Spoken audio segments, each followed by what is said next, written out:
तो हाँ जी बच्चों, अब जो हमारा नेक्स्ट क्वेश्चन है that is third question of your NCERT. तो उसको देखते हैं। थर्ड आंसर देखिए आपकी एनसीईआरटी बुक का, मतलब थर्ड क्वेश्चन जो है देखोगे। What's been the question?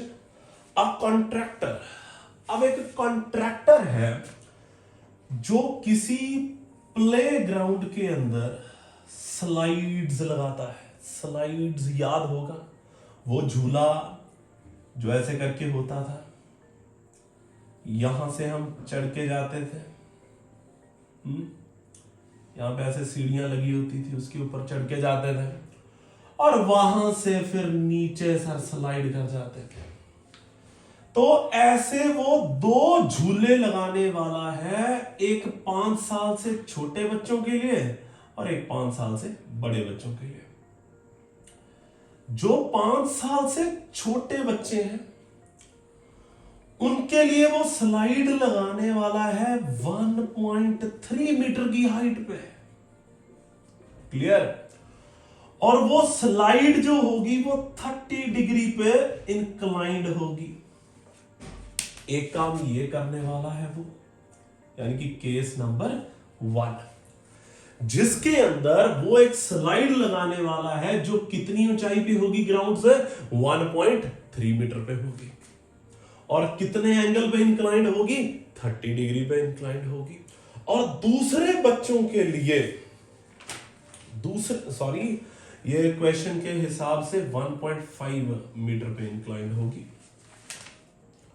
दूसरे बच्चों के लिए वो जो करने वाला है, एक बड़ी स्लाइड लगाने वाला है जो कम से कम 3 मीटर की हाइट पे होगी और वो भी एक पर्टिकुलर एंगल पे इंक्लाइंड होगी और वो पर्टिकुलर एंगल है यहां पे 60 डिग्री।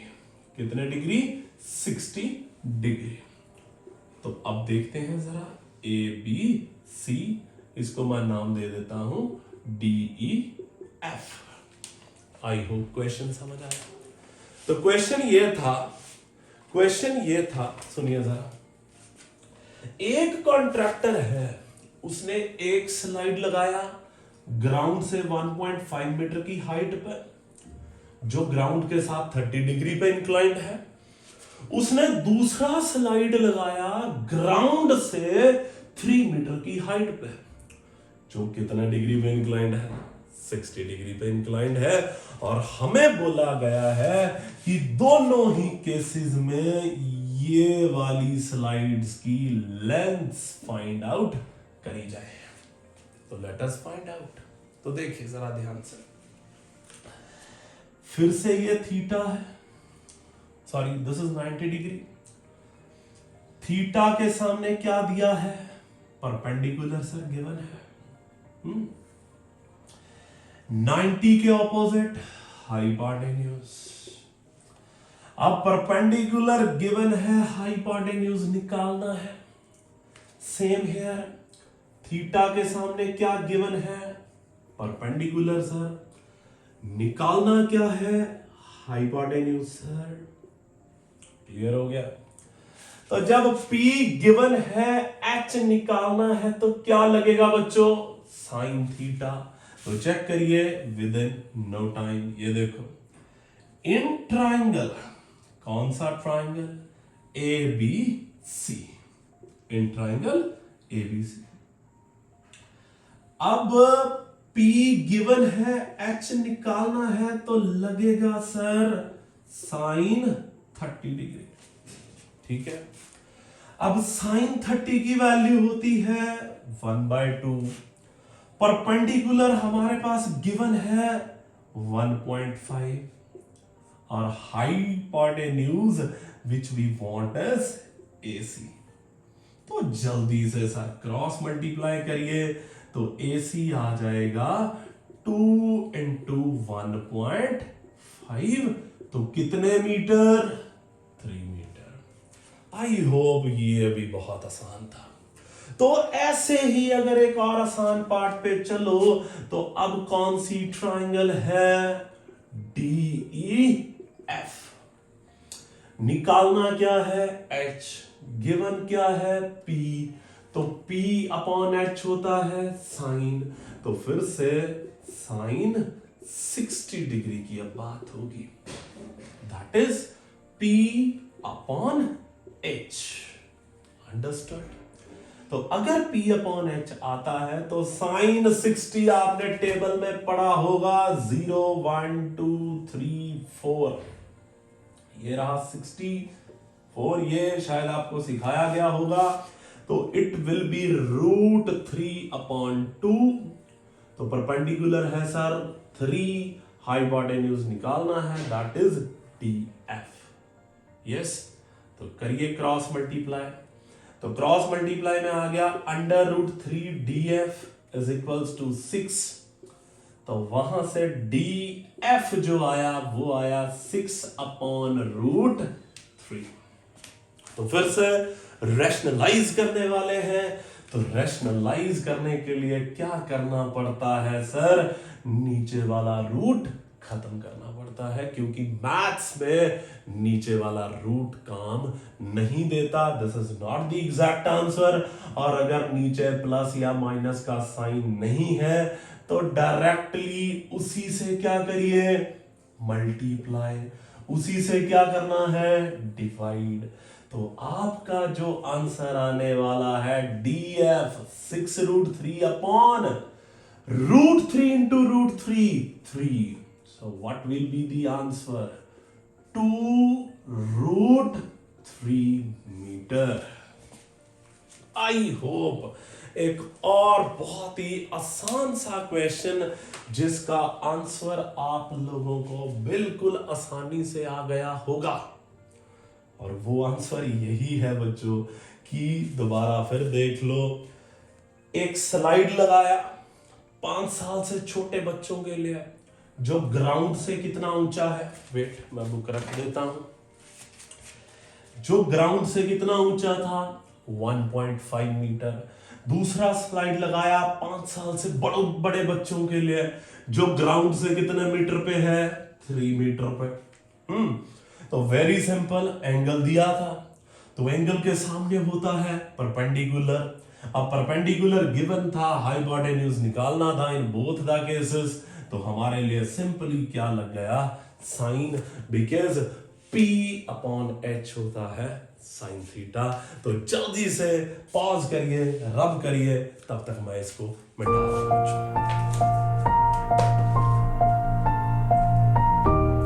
प्लीज जल्दी कर, नोट कर लो इसको।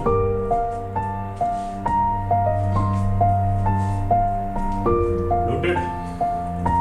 इफ नोटेड तो मैं जल्दी से इसको कर रहा हूं। अब हम मूव करते हैं हमारे नेक्स्ट क्वेश्चन पे। नेक्स्ट क्वेश्चन भी बिल्कुल आसान है। तो चलिए जी, एनसीईआरटी का हमारा नेक्स्ट क्वेश्चन जो अब आएगा, फोर्थ होगा हमारे पास, तो फोर्थ आंसर, ठीक है, तो चेक करो प्लीज।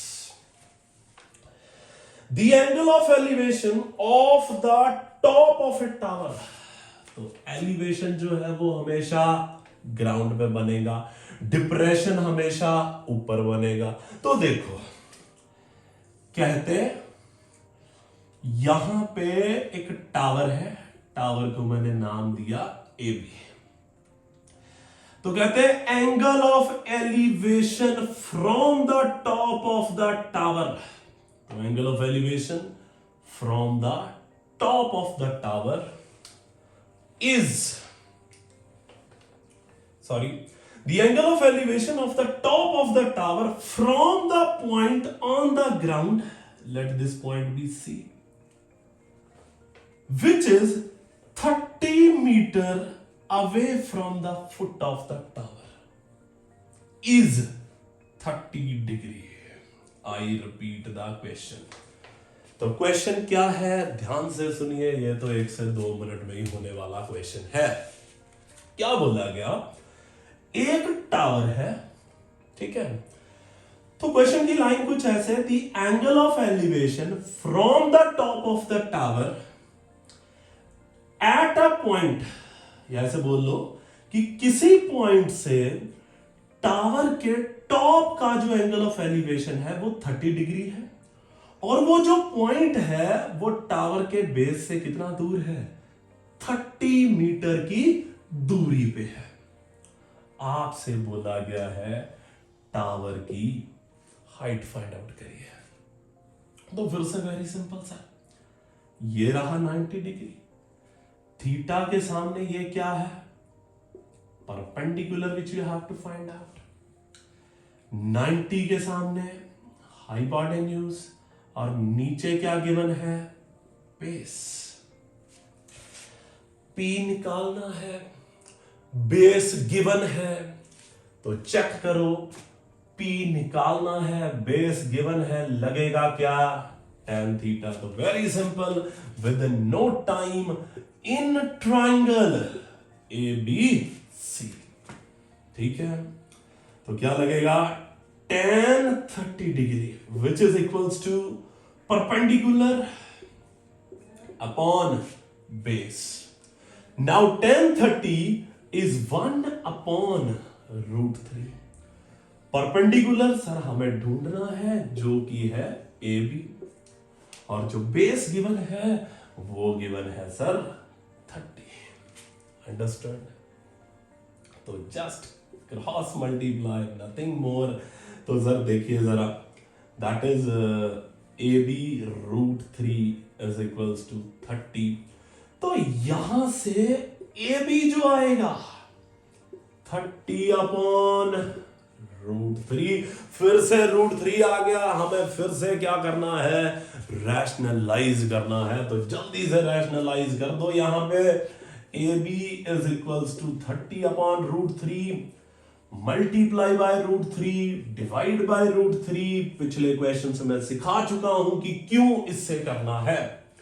तो जल्दी से ये आएगा AB आपका 30 √3 upon √3 into √3 is 3, so your answer will be 10 √3 meter. तो अगर सच्ची में क्वेश्चन समझ आ रहे हैं, बेसिक्स क्लियर हो रहे हैं, और ऐसा लग रहा है कि यार चैप्टर तो बहुत आसान था, तो जल्दी से please like share and subscribe कर दीजिए। तो तब तक इसको नोट करिए, पॉज करके हम मूव करते हैं हमारे नेक्स्ट क्वेश्चन पे।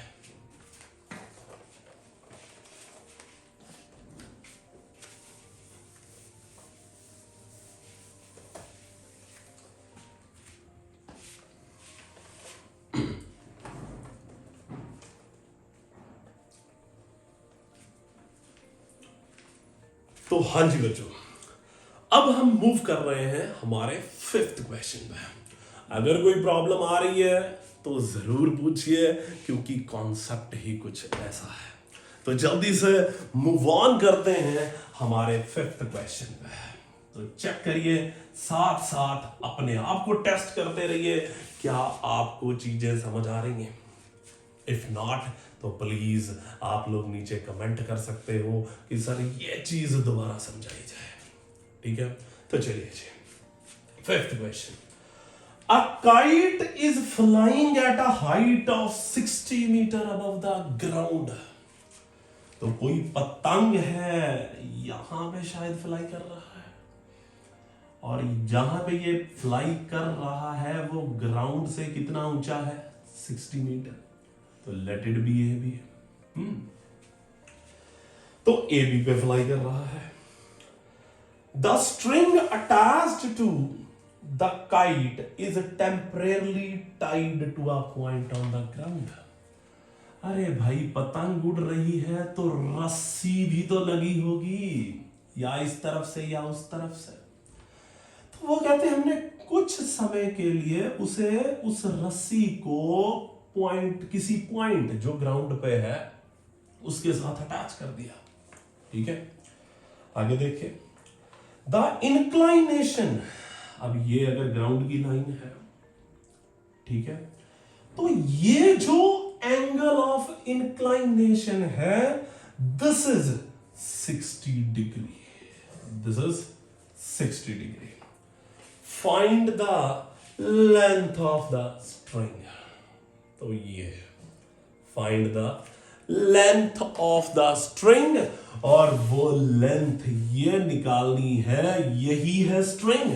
बट साथ में एक पॉइंट और बोला गया है कि इसके अंदर कोई स्टाल्क नहीं है, मतलब कोई मोड़ नहीं है, रस्सी बिल्कुल टाइटली है।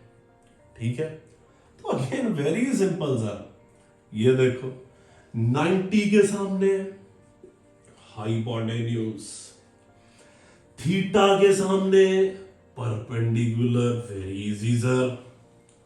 अरे भाई P दिया है, H we want to find, so what is been there, P upon H, so that's very simple।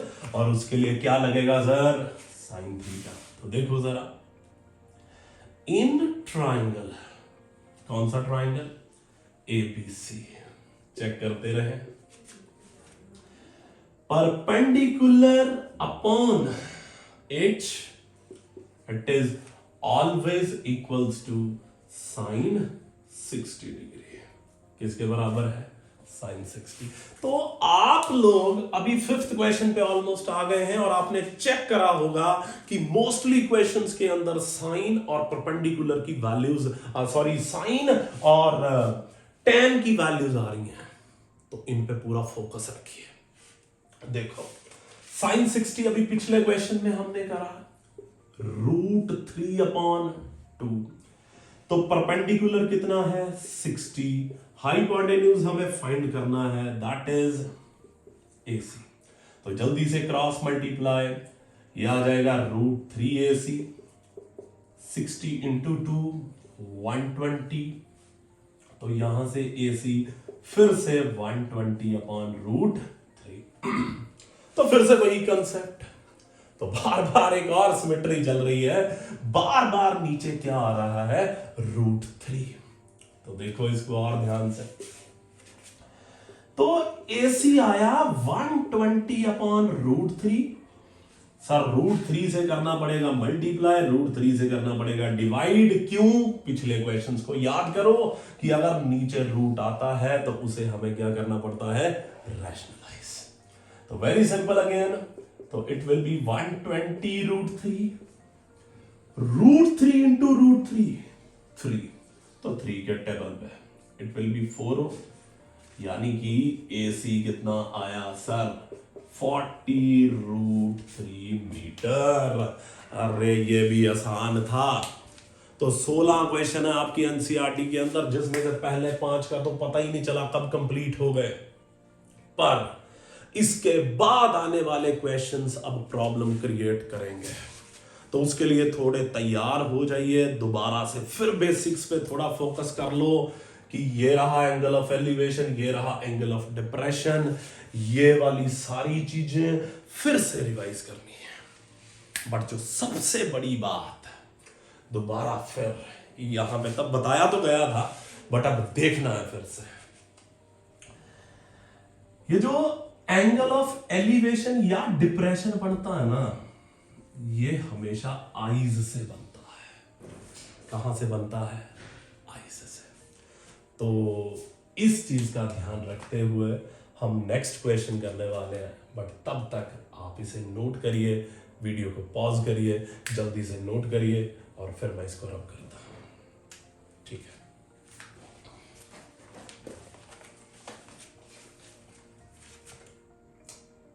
ठीक है, नोटेड।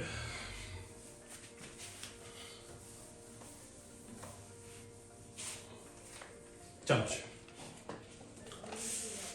हाँ जी, अब जो क्वेश्चन करने वाले हैं वो थोड़ा सा प्रॉब्लम क्रिएट करेगा। That is the 6th number question, understood.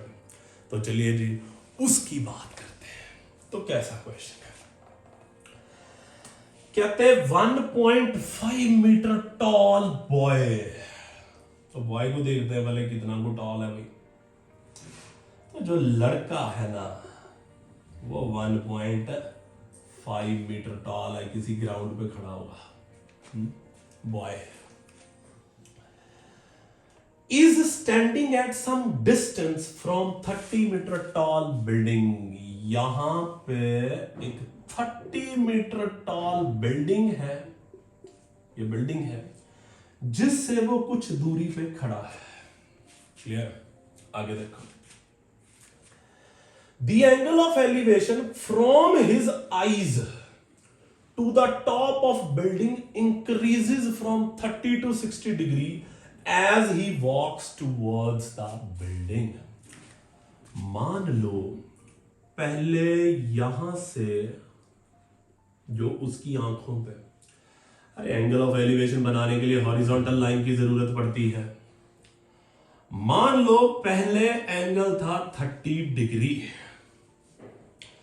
अब वो बच्चा चलकर इसकी तरफ आ गया, बिल्डिंग के पास आ गया, ठीक है, इसको नाम दे देते हैं EF, ठीक है। अब उसका एंगल ऑफ एलिवेशन एक नया हो गया, और जो नया एंगल ऑफ एलिवेशन हो गया वो हो गया 60 डिग्री। दोबारा फिर आई रिपीट, अरे ये तो कॉमन सेंस है। आप अगर दूर से किसी को देख रहे हो तो एंगल छोटा है, पास जाकर देखोगे तो एंगल बड़ा हो गया। तो ऐसा ही इस बच्चे के पास साथ हुआ। पहले बच्चा यहां पे खड़ा था तो एंगल कितना बना रहा था? 30 डिग्री। अब वो बच्चा यहां तक आ गया तो अब टॉप के साथ एंगल कितना बना रहा है? 60 डिग्री। अंडरस्टूड और नॉट? Yes sir. तो क्या पूछा गया है? As he walks towards the building, find the distance he walked towards the building. तो अब यहां से तो यही वॉक करा है, ये डिस्टेंस निकालना है। मतलब आप ये बोल लो ये वाला डिस्टेंस निकालना है, AE, जो किसके इक्वल है? BF के। तो आपने ये पता करना है कि बच्चा बिल्डिंग की तरफ कितना को वॉक कर रहा है, जो कि बहुत आसान है। देखो बच्चों, ऐसी प्रॉब्लम्स कैसे हल करनी है। ये पूरा 30 मीटर है, एम राइट? ये 1.5 है, तो फॉर श्योर ये भी कितना होगा? 1.5। EF इसको हम नाम दे देते हैं G। तो 30 मीटर में से अगर 1.5 माइनस करते हैं तो व्हाट लेफ्ट? 28.5 मीटर। समझ आया मेरे? अब देखिए, अब यहां पे पहली ट्रिक सिखाने वाला। सर वो ट्रिक क्या है? ये देखो, पहली बात, जो दो ट्रायंगल जब यहां पे दो बन रहे हैं, एक ये रहा और दूसरा ये रहा, ठीक है? पहली बात, उन दोनों ट्रायंगल्स को बाहर निकाल लो अगर क्वेश्चन समझ नहीं आ रहा। ये देखो, पहले छोटे वाली ट्रायंगल बाहर निकाल रहे हैं, CGE, ठीक है? फिर दूसरी CGA। चेक करिए, ध्यान से बहुत स्लो चलेंगे। ये रहा, और सॉरी CGA। देखो यहां पे कहीं E पॉइंट भी होगा, ठीक है? तो this is given in both the triangles 28.5 meter, इसमें भी 28.5 मीटर, ठीक है? अब सॉल्व सर कैसे करेंगे? ट्राइंगल तो निकाल लिए दोनों, दोबारा फिर देखो भी ऐसे क्वेश्चंस जब भी आपको कंफ्यूज करें, आपने ज्यादा कुछ नहीं करना है, आपने सिर्फ और सिर्फ वो ट्राइंगल को बाहर निकालना है जो राइट एंगल है, एक ये बड़े वाली और एक छोटे वाली। अब आपने क्या करना है? जो गिवन है, एक मिनट, छोटे वाले में यह 60 डिग्री था, 60 के सामने परपेंडिकुलर गिवन है, this is perpendicular for sure. तो ऐसे ही बड़ी में ये 30 डिग्री है और 30 के सामने ये क्या गिवन है? परपेंडिकुलर, ठीक है? छोटे वाले में से जो गिवन है उसे यूज करके वो वाली चीज निकालनी है जो बड़ी के साथ कॉमन है। जैसे ईजी उधर भी है, ईजी इधर भी है, तो आपने ईजी की वैल्यू निकालनी है, बात खत्म। आई रिपीट, जब ऐसा कॉम्प्लिकेटेड क्वेश्चन आ जाए तो आपने चुपचाप वो दो ट्रायंगल्स बाहर निकाल लेनी है जो वहां पे राइट एंगल्ड बन रही हैं। ठीक है, अब दोनों में एक चीज पक्का गिवन होगी, उस चीज की हेल्प से छोटे वाली ट्रायंगल से वो निकालना है जो दोनों में कॉमन हो। तो अब मैं यहां से ईजी निकालूंगा। देखो जरा, 90 के सामने ये रहा हाइपोटेन्यूज और ये रहा बेस। तो P गिवन है, B यूज करना है, तो क्या लगेगा, tan। तो देखिए, in triangle EGC tan 60 degree is equals to perpendicular upon base. tan 60 इज √3, परपेंडिकुलर इज 28.5, बेस कितना है, EG। ये रहा, क्रॉस मल्टीप्लाई करो, √3 EG इज इक्वल्स टू 28.5, और अगर यहां से मैं EG का आंसर निकालूं तो 28.5 upon √3, this is the first part. अब बहुत सारे बच्चे ये कहेंगे सर यहां पे रैशनलाइज कर लो, बट अभी ये फाइनल आंसर नहीं है ना, तो हम फाइनल आंसर में रैशनलाइज करेंगे, क्योंकि अल्टीमेटली हमें यह निकालना है कि बच्चा कितना आगे गया, यानी कि AE या BF। तो अब आओ इधर, इस बड़ी ट्रायंगल में जो AGC है, जो गिवन है वो क्या है, परपेंडिकुलर। वो तो यूज करना ही करना है, यानी कि P तो यूज करना ही पड़ेगा, पर जो इधर से निकाला है वो भी यूज करना पड़ेगा, यानी कि EG। अब ये देखो 90 के सामने हाइपोटेन्यूज, तो मतलब इधर भी क्या यूज करना पड़ेगा, बेस। तो फिर से परपेंडिकुलर अपॉन बेस, तो very simple, perpendicular upon base और tan लगेगा 30 डिग्री।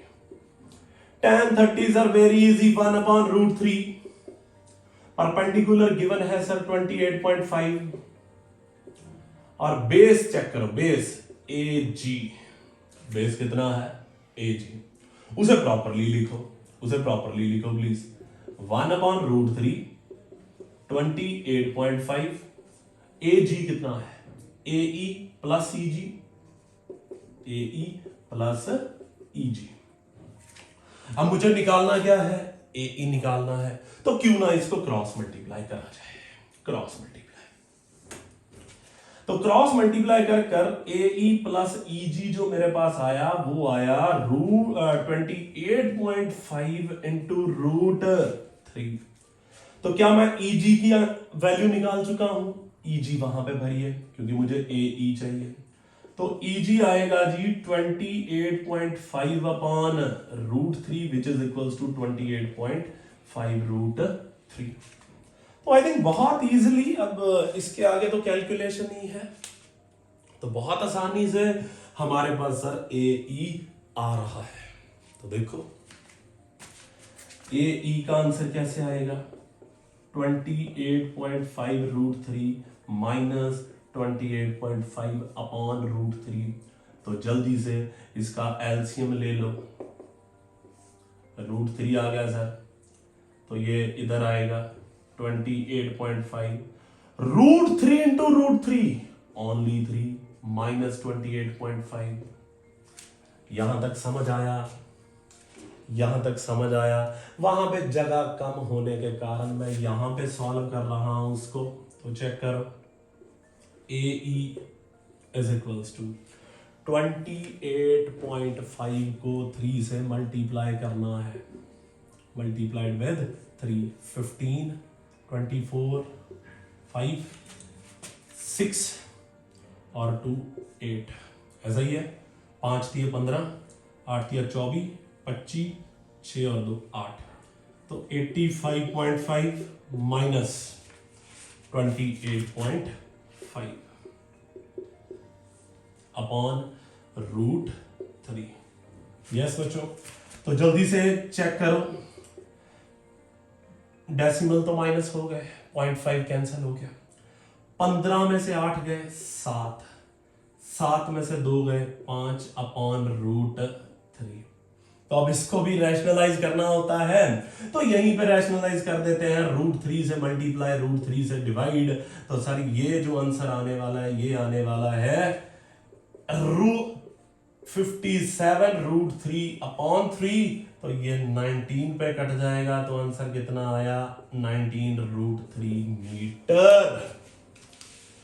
मुझे पता है थोड़ा मुश्किल है, पर अगर उसे ऐसे सोचो कि जो दो ट्रायंगल्स दी गई हैं उनको बाहर निकालो, ठीक है।